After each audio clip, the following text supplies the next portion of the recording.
বিতর্কিত ও শপথ লঙ্ঘনকারী উপদেষ্টা জনাব মাহফুজ আলমের সাথে জগন্নাথ বিশ্ববিদ্যালয়ের শিক্ষার্থীদের একটা অপ্রীতিকর ঘটনা ঘটে গেছে।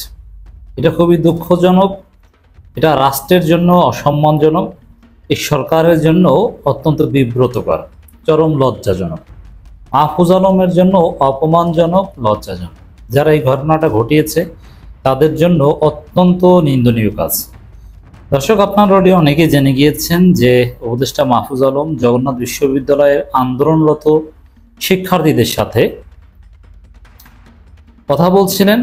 তখন শিক্ষার্থীদের পক্ষ থেকে কেউ একজন মাহফুজের দিকে পানির বোতল ছুঁড়ে মেরেছে এবং মাহফুজের মাথায় সরাসরি পানির বোতল লেগেছে। তার আগে মাহফুজকে জগন্নাথ বিশ্ববিদ্যালয়ের শত শত শিক্ষার্থীরা একযোগে সমস্বরে ভুয়া ভুয়া স্লোগান দিচ্ছিল, দুধ্বনি দিচ্ছিল। That is very significant. আমরা প্রথমেই মাহফুজের উপর এই পানির বোতল নিক্ষেপের ঘটনার তীব্র নিন্দা ও প্রতিবাদ জানাচ্ছি।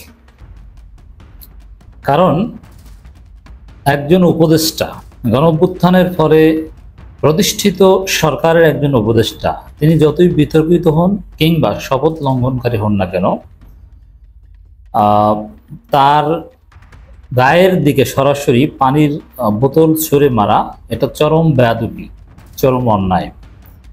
আর মাহফুজ যতই বিতর্কিত হন না কেন, যতই শপথ লঙ্ঘনকারী হন না কেন, তার গায়ে পানির বোতল ছুঁড়ে মারবে এটা ফৌজদারি অপরাধ। যে মেরেছে তাকে আইডেন্টিফাই করে আইনের আওতায় আনার দাবি জানাচ্ছি। তবে আমি যে প্রশ্নটা এখানে তুলতে চাই যে মাহফুজ কোন মুখে অথবা কোন সাহসে আন্দোলনরত শিক্ষার্থীদের সামনে কথা বলতে চান? মাহফুজ এমনিতেই শপথ লঙ্ঘন করেছে। যে মাহফুজ বিপ্লবীদেরকে, আন্দোলনকারীদেরকে, 24-এর গণঅভ্যুত্থানে অংশগ্রহণকারীদের একটা অংশকে রাজাকার বলছে, পাকিস্তানপন্থী বলছে, তাদের উপর আমৃত্যু আঘাত করার হুমকি দিচ্ছে। তিনি সোশ্যাল মিডিয়ায় দেখছেন যে জনগণ তার উপর বিরক্ত এবং তিনি স্পষ্টতই শপথ লঙ্ঘন করেছেন, এটা তিনিও নিজেও বুঝতে পেরেছেন। বুঝতে পেরেই তো মাহফুজ ফেসবুক পোস্ট ডিলিট করেছেন। হ্যাঁ, তারপরে তিনি উপদেষ্টা ডক্টর ইউনূস না সরালে তিনি থাকবেন শপথ লঙ্ঘন করলেও, অথবা তিনি নিজে যেহেতু পিছু হটেছেন ফেসবুক পোস্ট ডিলিট করে, দ্যাটস ডিফারেন্ট। এজন্যে সাধারণ জনগণের সাথে ইন্টারাকশনের ক্ষেত্রে মাহফুজের তো এটা বোঝা দরকার যে আমাকে মানুষ দেখতে পারে না, আমি জনরোষের মধ্যে আছি, আমি কিভাবে কথা বলতে যাই? মাহফুজের কি সেন্স নাই? এখানে সিআর আবরার শিক্ষা উপদেষ্টা আছে, এমনকি আসিফ নজরুল স্যার আছেন, বা আরো অনেকে আছেন, তারা কথা বলতে যেতে পারতেন। আদিলুর রহমান খান শুভ্র আছে, মুস্তফা সরোয়ার ফারুকী আছে, অনেকে কথা বলতে পারতেন। বা সিনিয়র অনেকে আছেন, ফজল কবির খানের মতো ভদ্র লোক আছে, নিপাট ভদ্র লোক আছে, যার প্রতি কারো ক্ষোভ নেই। ঠিক আছে, আসিফ নজরুলের প্রতি অনেকের ক্ষোভ আছে, এমনকি মুস্তফা সরোয়ার ফারুকীর উপর আছে, কিন্তু ফজল কবির খানের উপর কারো ক্ষোভ নাই। এরকম একজন উপদেষ্টা পাঠাতেন। এখানে দেখছেন যে আন্দোলনকারী শিক্ষার্থীদের সাথে শিক্ষার্থীদের উপর পুলিশ হামলা করেছে এবং তারা ব্যারিকেড ভেঙে যমুনার সামনে গিয়েছে। অতএব সেখানে মাহফুজের মতো বিতর্কিত লোক তাদের সাথে কথা বলতে যাবে, এটা একটা ভুল সিদ্ধান্ত। আর ভুল সিদ্ধান্ত হাজারও যদি হয়, তার গায়ে পানির বোতল ছুঁড়ে মারবে এটা চরম বেয়াদবি এবং ফৌজদারি অপরাধ। একে অবশ্যই আইনের আওতায় আনতে হবে। কিন্তু দেখেন, মাহফুজ ভুল করলে যে তাকে আমরা কিছু বলবো না সেটাও না। এখানে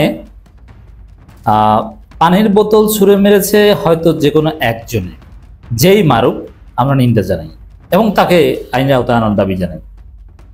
পানির বোতল ছুঁড়ে হয়তো মেরেছে একজনে, কিন্তু মাহফুজকে ভুয়া ভুয়া স্লোগান দিয়েছে, দুধ্বনি দিয়েছে শত শত শিক্ষার্থীরা। এর মানে মাহফুজের বক্তব্য জগন্নাথ বিশ্ববিদ্যালয়ের শিক্ষার্থীরা শুনতে রাজি নয়। এটা একটা বিষয়। আপনি একজনকে হয়তো পানির বোতল মারার অভিযোগে আপনি আইনের আওতায় আনবেন আমাদের দাবি অনুযায়ী, কিন্তু তাকে তো হাজারো শিক্ষার্থীরা দুধ্বনি দিয়েছে। এর মানে মাহফুজের লেজিটিমেসি নাই আন্দোলনরত শিক্ষার্থীদের সাথে কথা বলার। ঠিক আছে, একটা বড় অপরাধ হয়েছে সেখানে, কিন্তু অপরাধের পর মাহফুজের যে বক্তব্য, গণমাধ্যমের সাথে তিনি কথা বলেছেন অন্য সাইডে গিয়ে, তার বক্তব্য ছিল আক্রমণাত্মক, ক্ষুব্ধ মন্ত্রীর জায়গা থেকে।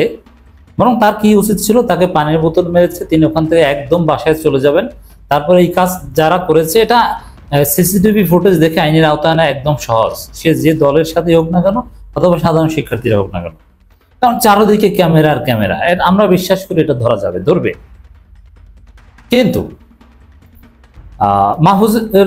মাহফুজ কি করেছে, কিছুক্ষণ পর গণমাধ্যমের সাথে কথা বলেছে, কয়েক মিনিট পর সেখানে তিনি নাম বলেন নাই, নাম বলতে সাহস পান নাই, শিবিরের দিকে ইঙ্গিত করেছেন। এটা তো বুঝি ভাই আমরা, যে একটা গোষ্ঠী যারা ৮-৯ মাস আমার উপর খেপা, আবার বিরুদ্ধে প্রোপাগান্ডা চালাচ্ছে, স্যাবোটাজ, স্যাবোটুর, অমুক তমুক, বারবার সাধারণ শিক্ষার্থীদের আন্দোলন করতে হলে এদেরকে আলাদা করতে হবে, মানে এটা কেমন কথা? এই যে বিভাজনের কথা বলছে, এর মানে কি শিবির স্যাবোটাজ করে, অতএব সাধারণ শিক্ষার্থীরা যেন আন্দোলন করলে আগে শিবিরের সাথে আলাদা করে, নইলে খবর আছে হুমকি ধমকি দিয়েছে। এবং যমুনার আশেপাশে আন্দোলন এ বিষয়ে স্ট্রিক্ট। আচ্ছা, যমুনার আশেপাশে আন্দোলন এটা তো এমনিতেই ওখানে নিষিদ্ধ আগে থেকে, পুলিশ তো স্ট্রিক্ট, কিন্তু আন্দোলনকারীদের ঠেকাতে পারেনি। এই যে হাসনাতরা যে আন্দোলন করেছে, স্ট্রিক্ট হয়েছেন? কতটুকু স্ট্রিক্ট হয়েছেন, কি করেছে? অতএব দর্শক, এখানে মাহফুজের সাথে যেটা ঘটেছে সেটা অনাকাঙ্ক্ষিত, এবং মাহফুজও কাজটা ঠিক করেনি। এবং মাহফুজ পরবর্তীতে বিনা যাচাই আন্দাজের উপর, মাহফুজকে ওখানে ফুটেজ দেখেছে, পুলিশ ধরবে, তদন্ত করবে কে করেছে, কিন্তু আগে ভাগেই সন্দেহ করে দিল যে শিবির করেছে। শিবিরের নাম বলেন নাই একবারও, কিন্তু যা বলেছেন পাগলও বুঝে, গরু ছাগলও বুঝে যে মাহফুজ শিবিরকে দায়ী করেছে। মানে কি এটা? তাহলে কি এরকম যে মাহফুজের লোক, সে যে শিক্ষার্থী, সে যে পানি ছুঁড়ে মেরেছে, তারপরে এর মাধ্যমে যেন শিবিরকে ধরা যায়, শিবিরের উপর দায় চাপানো যায়? নাহলে বিনা তদন্তে আগে ভাগে শিবিরের উপর দায় চাপানো করে। মাহফুজ জানে না মাহফুজ শিবিরের সাথে ছিল? শিবিরের চাইতে ভদ্র নিরীহ কোনো ছেলে হয়? শিবিরের ছেলেগুলো হচ্ছে একদম মাদ্রাসা ছাত্র, ভদ্র নিরীহ, বেশিরভাগই মাদ্রাসার ব্যাকগ্রাউন্ড, এলাকার পরিবারের সবচেয়ে ভদ্র ছেলেটা শিবির করে, এদের মধ্যে কোনো উগ্রতা নেই। তো বিনা তদন্তে, হ্যাঁ একদম নাই সেটা বলবো না, শিবিরের মধ্যে অপরাধী থাকতে পারে, বিচ্যুত, যেমন মাহফুজ নিজেই তো একসময় শিবির করতেন। তা মাহফুজের মতো একজন হুমকিদাতা, একজন আমৃত্যু আঘাত করার হুমকিদাতা একজন লোক শিবির যদি তৈরি করতে পারে, তাহলে শিবিরে এরকম মাহফুজ আছে, আরো নাসিরুদ্দিন পাটোয়ারি, এরকম অনেক সাবেক শিবির থাকতে পারে। অতএব শিবিরকে আইনের আওতায় আনা হোক অন্যায় করলে, আমরা একদম বলবো। কিন্তু সেটা যদি হয়েও থাকে, তদন্তের আগে কোনো ধরনের তথ্য প্রমাণ ছাড়া, এটা মাহফুজ জানেন কিভাবে? শিবিরের দিকে ইঙ্গিত করলেন, নাম বলার তো দরকার নাই ভাই, একটা গোষ্ঠী, তারা কারা আমরা জানি, আমি নাম বললাম না, তারা এতদিন এই করছে, তারা স্যাবোটাজ করছে।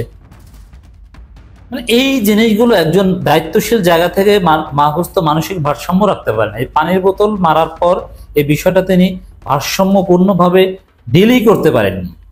এমনকি এখানে ওবায়দুল কাদেরদের সাথে এই ঘটনা ঘটালো, ওবায়দুল কাদের এরকম মানসিকভাবে অস্থির হয়ে যেতেন না, এটা ঠান্ডা মাথায় তিনি চলে যেতেন।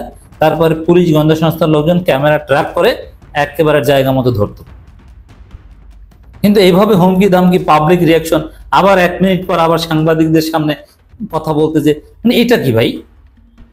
তো এই জন্য বলবো যে মাহফুজের উপর যারা এই হামলা করেছে তাদেরকে ধরা হোক, যে পানির বোতল ছুঁড়ে মেরেছে। তবে মাহফুজ যদি স্মার্ট হয়ে থাকে, যে পানির বোতল ছুঁড়ে মেরেছে তাকে ডেকে নিয়ে চা খাওয়াইয়া তাকে ক্ষমা করে দিবে।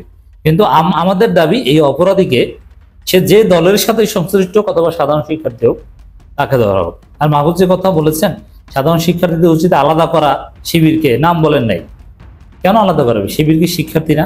জগন্নাথ বিশ্ববিদ্যালয় তারা পড়ে না? জগন্নাথ বিশ্ববিদ্যালয়ের ছাত্র সংসদ নির্বাচন হোক, শিবির ভিপিজিএস হবে, তো তাদেরকে বাদ দিয়ে আন্দোলন মানে? আপনি কি বলছেন? এইসব কথা বলতে বিভাজনের কথা কেন বলেন? এই জন্য বলবো যে স্টুডেন্টদের বা পাবলিককে ডিল করতে হয় সরকারের পক্ষ থেকে, এমন কোনো জায়গায় যেন মাহফুজকে সরকার না পাঠায়, কারণ জনগণ তার উপর ক্ষুব্ধ, যেটা আমরা দেখলাম। তারপর উপদেষ্টার উপর হামলা নিন্দা জানাই, আমরা এর উপযুক্ত বিচার চাই।